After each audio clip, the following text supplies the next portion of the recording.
Hi guys, Sci-Fi Recapped here. Before we start, warning.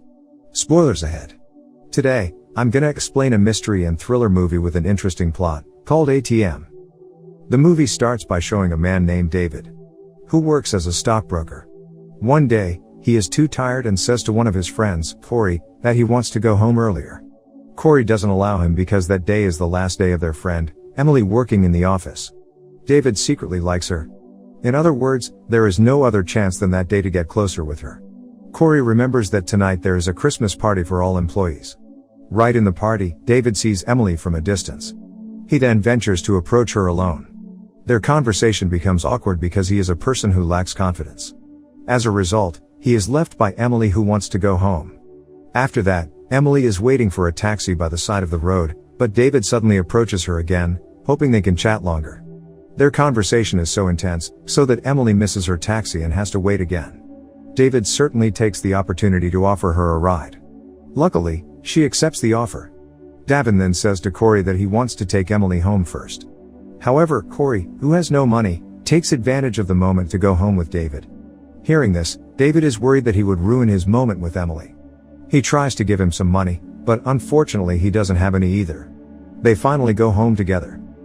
In the middle of the trip, Corey, who is drunk, forgets where his cell phone was. He then borrows David's cell phone to call people at his house, saying that he is on his way home. Not long after, David's cell phone runs out of battery. Corey suddenly feels hungry and he wants to eat pizza. They finally stop at a local ATM booth to withdraw cash because the pizza outlet only accepts cash. An upset David parks his car some distance from the booth, so Corey has to walk further. Shortly after, Corey calls David from inside. It seems he is having a problem. David rushes inside, leaving Emily in the car alone. After a while, a curious Emily decides to go inside. It turns out that Corey has encountered card problems. As a result, they will use David's money first. When they want to go back to the car, they spot a hooded figure in a parka coat lurking outside in the parking lot. The group initially suspect the figure to be a robber and discover that he cannot enter the booth without an ATM card. Later, there is a dog walker approaching him, but he immediately kills the dog walker. Seeing the incident, they attempt to phone the police, but their only hope is Emily's cell phone, which was left in the car. They panic and look for something to use. Meanwhile, the hooded man keeps watching them until 30 minutes later. David is planning to go back to his car, but the strange man seems to notice something and goes straight to David's car to get a toolbox from the trunk. He then walks towards the back of the room. After some deliberation, David didn't go to his car as they prefer to wait until morning.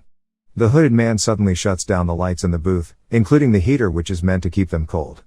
Emily unintentionally sees the smoke detector above them, but they don't have a match to make smoke in the room. David then thinks that the strange man is asking for money, so he decides to negotiate their safety by giving the killer $500, Emily's earrings, and Corey's watch. The killer takes the things that has been given to him. David uses the opportunity to escape to his car, where he finds out that the vehicle's ignition wires have been severed, so the car cannot start. He attempts to call 911 using Emily's cell phone, but eventually he is attacked by the man. He accidentally drops Emily's phone as he escapes back to the booth. The killer then picks up the phone. They have no clue about what the killer wants from them.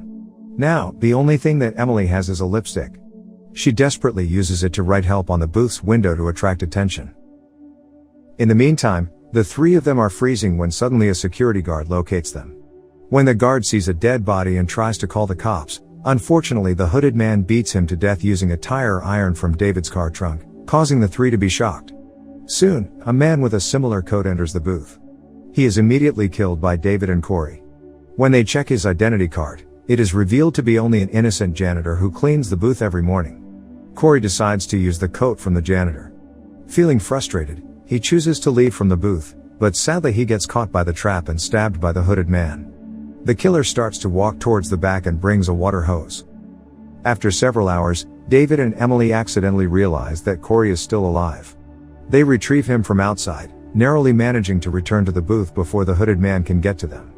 After that, the man blocks the booth door with David's car and tries to freeze them to death by filling the booth with cold water. As the result, Corey dies of blood loss and hypothermia. Insanely, the killer puts a chair just to watch their action from the outside. Later, David manages to find a lighter from the janitor's coat.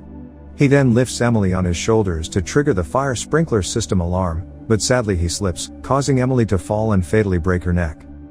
The hooded man slams David's car into the booth. Angered, David improvises a Molotov cocktail from Corey's alcohol bottle and throws it at the killer, but the figure he sets ablaze turns out to be the dead guard.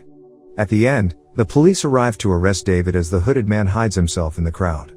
In other words, he is suspected of breaking into an ATM and premeditated murder because he is the only person in that place. He tries to explain everything to the police, but he still gets ignored. As he is driven away, he sees many figures wearing parkas in the crowd. The police recover surveillance recordings of the events in the ATM booth, but it is made clear that the killer had planned his actions so as not to appear in the footage, miraculously framing David for his crimes. The movie ends with the hooded man returns to his headquarters, and then he immediately sits down at his desk and begins to plan similar attacks on the other ATMs. Subscribe to watch more videos like this, turn on notifications, and leave a like to help the channel out. Thank you for watching.